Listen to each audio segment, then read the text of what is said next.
ABP news आपको रखे आगे। एक और जहां कोरोना के नए स्ट्रेन ने भारत में आकर सभी की चिंता बढ़ा दी है, तो वहीं आपको अब दिखाते हैं कि किस तरह से वैक्सीनेशन के लिए तैयारियां जो हैं वो जोरों पर हैं। इस समय देश की राजधानी दिल्ली के एक ऐसी ही वैक्सीनेशन साइट पर हम मौजूद हैं, जो कि एक मॉडल वैक्सीनेशन साइट है। और सबसे पहले आपको दिखाते हैं कि किस तरह से यहाँ पर जानकारी जो है वो दी गई है लोगों को कि मैटरनिटी होम, ये जो श्रीनिवासपुरी में, जो कि ये एक साउथ दिल्ली म्यूनिसिपल कॉर्पोरेशन के अंदर आता है, इस सरकारी मैटरनिटी होम को पे कोविड वैक्सीनेशन साइट बनाई गई है।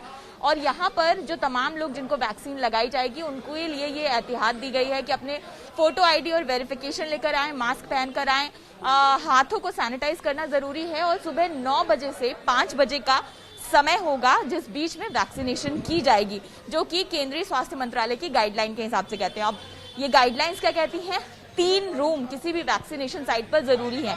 तो ये वो सबसे पहला हिस्सा होगा जिसको कि वेटिंग एरिया कहा जाएगा। यानी वेटिंग एरिया तमाम वो लोग जिनका रजिस्ट्रेशन किया गया है और जिनका डेटा पहले से ही जिला प्रशासन के पास मौजूद होगा, वो लोग वेटिंग एरिया में आएंगे और उससे अपने रजिस्ट्रेशन से पहले, उसकी चेकिंग से पहले इस वेटिंग एरिया में उनको इंतजार करना होगा। सैनिटाइजेशन के लिए यहाँ पर एक हैंड सैनिटाइजर भी लगाया गया है, उसके बाद ही कोई अंदर प्रवेश कर सकता है। और अब आपको दिखाते हैं कि ये जो पहला हिस्सा वेटिंग एरिया का ही, ये एक्सटेंडेड जो हिस्सा है, इस वेटिंग एरिया में तमाम रजिस्ट्रेशन से जुड़ी हुई प्रक्रिया पूरी की जाएगी।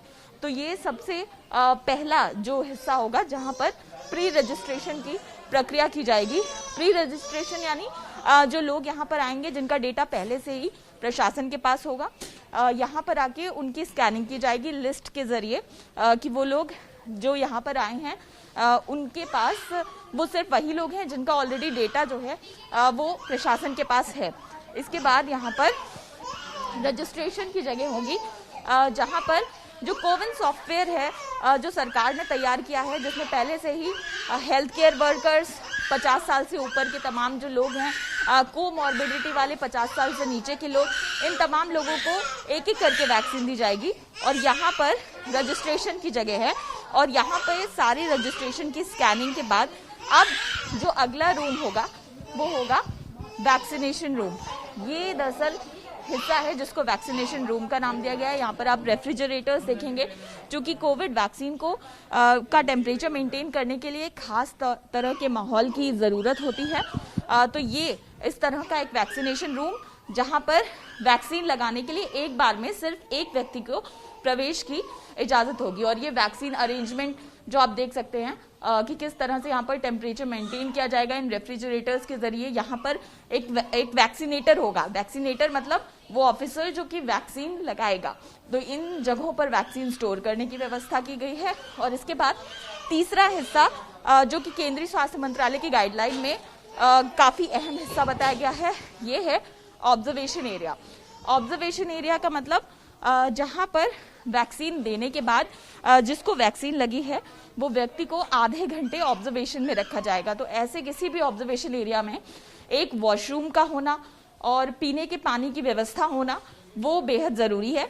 तो उसका यहाँ पर ध्यान रखा गया है। और ये ऑब्जर्वेशन रूम है, यानी आधे घंटे तक वैक्सीन लगाने के बाद ये देखा जाएगा कि जिस व्यक्ति को वैक्सीन दी गई है उसको किसी तरह की कोई दिक्कत तो नहीं है। ये साथ में यहाँ पर एक ऑक्सीजन सिलेंडर भी रखा गया है, यानी हर तरह के इंतजामात किए गए हैं। और इस ऑब्जर्वेशन एरिया के बाद जब आप आएंगे तो ये देखिए सोशल डिस्टेंसिंग के मार्क्स जो हैं वो भी यहाँ पर लगाए गए हैं, यानी सोशल डिस्टेंसिंग भी बनी रहे और इसको भी ऑब्जर्वेशन एरिया ही बनाया गया। ये पूरा जो है हिस्सा ऑब्जर्वेशन एरिया के तौर पर काम करेगा।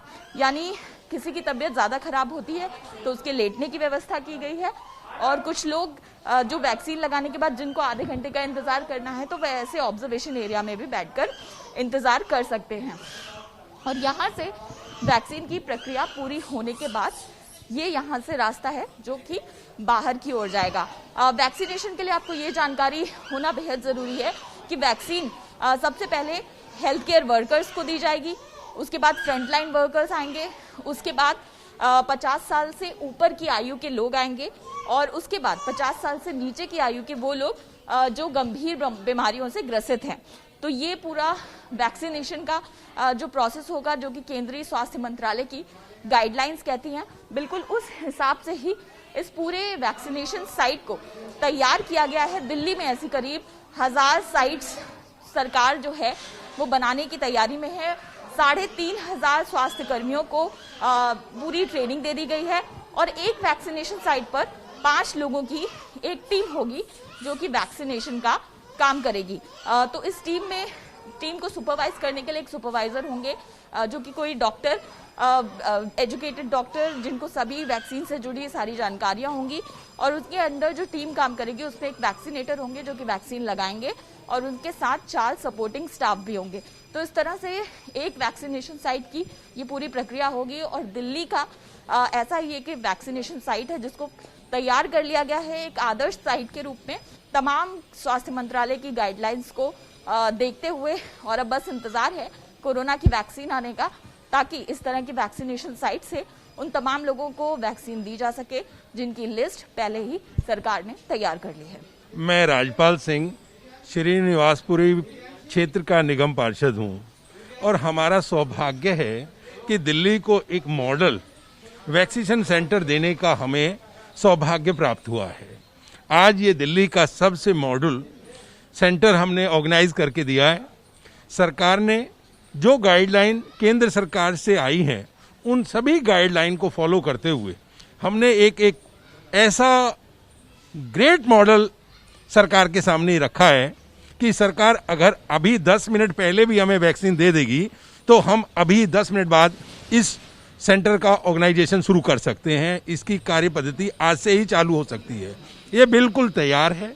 आप लोगों ने जैसे देखा इसमें सारी सुविधाएं, चाहे वैक्सीन से लगने से पहले जो प्रोटेक्शन चाहिए, जो उसके नॉर्म्स को फॉलो करना है, वो सारी व्यवस्थाएं अनुरूप गाइडलाइन तैयार की गई हैं और ये इतना सुंदर बनाया गया है कि ये दिल्ली में सबसे बेहतरीन और एक सुनिश्चित तरीके से जो संपूर्ण सुनिश्चितता को दर्शाता है कि ये वैक्सीन सेंटर अगर 5 मिनट पहले भी वैक्सीन आ जाएगी तो हमें उसे चालू करने में किसी प्रकार का एक क्षण भी हमारा विलंब नहीं होगा। सर, क्या क्या यहाँ पे सेक्शन जो हैं वो बनाए गए हैं, जैसा आपने कहा स्वास्थ्य मंत्रालय की गाइडलाइन के हिसाब से, और क्या वैक्सीन स्टोरेज के लिए सब चीजें आप लोगों ने? हमने वैक्सीन स्टोरेज से लेकर के प्री रजिस्ट्रेशन तक जो लिस्ट के माध्यम से सरकार ने रजिस्टर्ड किए हैं उनकी लिस्ट हमें मिलेगी या लोग हमारे पोर्टल पर रजिस्ट्रेशन कराएंगे।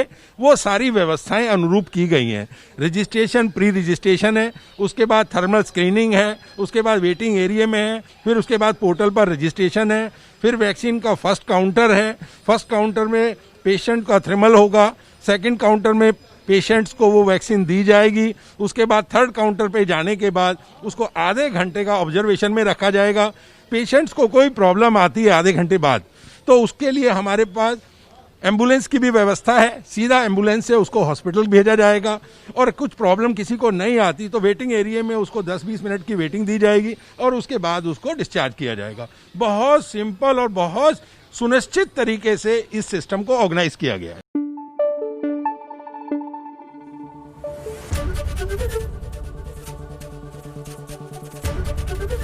एबीपी न्यूज आपको रखे आगे।